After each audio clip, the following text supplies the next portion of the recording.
Պարոն Մելիք Շահնազարյան, բոլորը այսպես պատրաստվում են հունիսի ընտրություններին, քաղաքական տարբեր ուժեր, թեև մի մասը չի հայտարարել մասնակցության մասին, ամեն դեպքում ընտրություններով տեսնում եք հեռանկար իշխանափոխության։ Գիտեք, ես տեսնում եմ, որ հասարակությունը այլևս չի ընդունում Փաշինյանի վարած քաղաքականությունը եւ իշխող ուժը կորցրել է ամբողջությամբ վստահությունը հանրային դաշտից, սա միանշանակ է։ Բայց դրան զուգահեռ տեսնում եմ, որ իշխող ուժը արդեն ամիսներ շարունակ հետևողականորեն քայլեր է իրականացնում, որոնք միտված են այդ ընտրությունների արդյունքները կեղծելուն կամ գոնե թե այնպիսի պայմաններ ստեղծելուն, որպեսզի ընդդիմությունը հնարավորություն չունենա որևէ հաջողություն արձանագրել։ Այսինքն, եթե զուտ ընտրվելու մասին հնարավորություն է, ոչ, բայց կեղծելու հնարավորությունը այս իշխանությունները ունեն, ավելին ասեմ, այս իշխանությունները ունեն հնարավորություն պարզապես հայտարարելու ընտրությունները իրենց հարմար արդյունքներ եւ վստահեցնում եմ ձեզ, որ այն բանից հետո երբ Նիկոլ Փաշինյանը դա անի, հայտարարի, կես ժամանց ինքը սկսելու է ստանալ շնորհավորական ուղերձներ Միացյալ Նահանգներից, եվրոպական երկրներից, հնարավոր է այլ երկրներից, որտեղից նույնիսկ չէինք սպասի, որ նման շնորհավորանքներ կլինի։ Այսինքն ինքը գիտի, որ ունի իրեն ցանկալի, իրեն հարմար արդյունքներ արձանագրելու կամ այդպես ներկայացնելու հնարավորություն, վստահ եմ ինքը դա անելու է։ Պարոն Մելիք Շահնազարյան, ասացիք կեղծելու հնարավորության մասին, մոլդովական սցենարի կրկնություն Հայաստանում կանխատեսում եք։ Նիկոլ Փաշինյանը չի դնելու ինչ-որ բաներ խաղարկի եւ այլն, փորձի ինչ-որ փաթեթավորել իր հնարավոր հաղթանակը եւ այլն, կարող է պարզապես հայտարարել դրա մասին։ Մոլդովական սցենարը ցավոք սրտի այո սպասելի է նաեւ ռումինական սցենարը, մինչեւ ընտրությունների չեղարկում եւ այլն, մանավանդ երբ խոսում են արտաքին ազդեցությունների մասին, այսպես կոչված հիբրիդային պատերազմի մթնոլորտ են ձևավորել եւ մեծ հաշվով տեսնում ենք, որ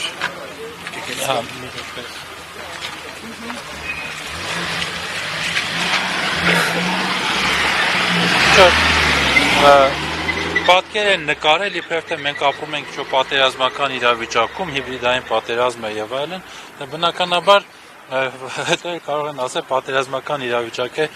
ու դրանից բխող ինչ որ քայլեր անեն, ոչ թե մոլդովական նախադեպ ունենանք, այլ ուկրաինական, որ առանց ընտրությունների շարունակի պաշտոնավարել։ Տեսեք, մինչ իշխանությունը մի կողմից հայտարարում է, որ իրենք բացարձակ մեծամասնություն են կազմելու այս ընտրություններում ժողովրդի վստահության քվեն են ասում ստանալու հերթական անգամ, միաժամանակ նաև շատ կոշտ արձագանքում են ընդդիմադիր բևեռների հնարավոր միավորմանը հետընտրական պրոցեսում, ասում են կանխելու են Գյումրի 2 պրոցեսը, դա ներկայացնում են կարծես դարի հանցագործություն, որը իրենք փորձում են կանխել։ Եթե մի իշխանություն, որը գտնում է, որ ինքը ունի բացարձակ մեծամասնություն, այդ դեպքում ինչի է ահազարցող ներկայացնում կամ վախենում նույն այդ ընդդիմադիրների հնարավոր միավորումից, ինչ տարբերություն իրենք կմիավորվեն, թե չեն միավորվի, եթե իրենք ունեն օրինակ 50 պլյուս։ Չէ, դե ես արդեն ասացի, որ իշխանությունը կորցրել է հանրության վստահությունը եւ Նիկոլ Փաշինյանը դա բոլորից լավ գիտի։ Ինքը շատ լավ գիտեր, երբ ուներ այդ աջակցությունը, հիմա էլ շատ լավ գիտի, որ չունի այդ աջակցությունը։ Դրա համար եթե խոսքը գնա արդար ընտրություններին, իրական ժողովրդավարական գործընթացներին, իրենք հասկանում են, որ պարտությունը այստեղ միանշանակ ապահովագրված է լինելու։ Դրա համար այլ ճանապարհներով են գնում։ Իսկ հիմա դրան զուգահեռ ինչ-որ փորձեն ընդդիմությանը վարկաբեկեն, վախեցնեն, ընդդիմադիր այս կամ այն թևը ուրիշի հետ կապեն արհեստականորեն կամ այլ թևերի միջև ինչ-որ հակասություններ մտցնեն, վեճեր առաջացնեն, դա էլ այն process-ն է, որը չի տեղավորվում ազնիվ պայքարի մեջ, բայց ազնիվ պայքար անկեղծ ասած իրենցից պետք է չէր ակնկալել, դա միանշանակ է, որ չէին անելու, ես խոսում եմ ավելի լուրջ խնդրի մասին, տեսեք, մենք խոսում ենք սպասող ընտրությունների մասին, բայց հենց հիմա դատարանի առջ ենք, որտեղ ընդդիմադիր ուժեղ կենտրոններից մեկի ղեկավարի պաշտոնաթող նախագահ Սերժ Սարգսյանի հանդեպ դատավարություն է իրականացում, քրեական հետապնդում։ Այլ ուժերի առաջնորդները, ընդդիմադիր հիմնական ուժերի առաջնորդները կամ ղեկավար կազմը բոլորը կամ կալանավորված են, կամ դատարաններում են, կամ քրեական հետապնդման տակ են եւ ըստ էության սա էլ ճնշման եւ այդ ընտրությունը կեղծելու ձևերից մեկն է։ Դրա համար ես չեմ կարծում, որ Նիկոլ Փաշինյանը թույլ կտա բանը հասնի նրան, որ ընդդիմադիրները խորհրդարանում կարողանան միավորվել եւ ինչ-որ հարցեր լուծել։ Իրենք փորձելու են դա թույլ չտալ եւ արդեն հետեւականորեն քանի ամիս շարունակ այդ ուղղությամբ աշխատում են։ Օրինակ, եթե այդ սցենարը լինի եւ ընդդիմությունը, խորհրդարանում ընտրվի որպես երկրորդ, երրորդ ուժ։ Իմաստուն է գնալու, կարծում եմ, այսինքն տարբեր դեմքերով լինի այսօրվա իրավիճակը։ Գիտեք, ես ամենաշատը վախենում եմ, որ հենց այդպես էլ լինի, այսինքն հունիսի 7-ին ոչ թե իշխանափոխություն, այլ ընդդիմափոխություն լինի խորհրդարանում։ Բնականաբար դա այն չէ, ինչին ձգտում է մեր ժողովուրդը իր մեծամասնության մեջ։ Այլ հարց է, որ նորից եմ ասում, տարբեր սցենարներով, քարոզչական հնարքներով եւ այլնով ժողովրդին մեջ այդ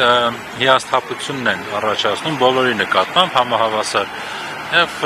դա էլ մի փրկողակ է, որից փորձելու է կարճել Փաշինյանի իշխանությունը։ Բայց եթե ասեմ ձեզ, հունիսի 7-ին Նիկոլ Փաշինյանը շարունակի իշխանավարել, մենք շատ մեծ կորուստներ ենք ունենալու։ Սկսվելու է սահմանադրության փոփոխությունից, լինելու են Հայաստանի Հանրապետության տարածքների հանձնում Ադրբեջանին, լինելու է այսպես կոչված այդ տրիպի մասին, որ խոսում են ըստ էության Հայաստանը թուրք-ադրբեջանական դաշինքի շահերի սպասարկող սերվիս մատուցող, ինչպես իրենք են ասում, back office եւ ոչ թե անկախ պետություն եւ այլն։ Ել չեմ խոսում ներքին այդ զարգացումներից, եկեղեցի, արժեքներ եւ այլն, որոնք բոլորը հարվածի տակ են լինելու։ Դրա համար անդիմություն մնալը ոչինչ չի տալու ոչ մեր պետությանը, ոչ մեր ժողովրդին, ոչ էլ հենց ընդդիմադիր քաղաքական ուժերին։ Պետք է պայքարել իշխանափոխության համար։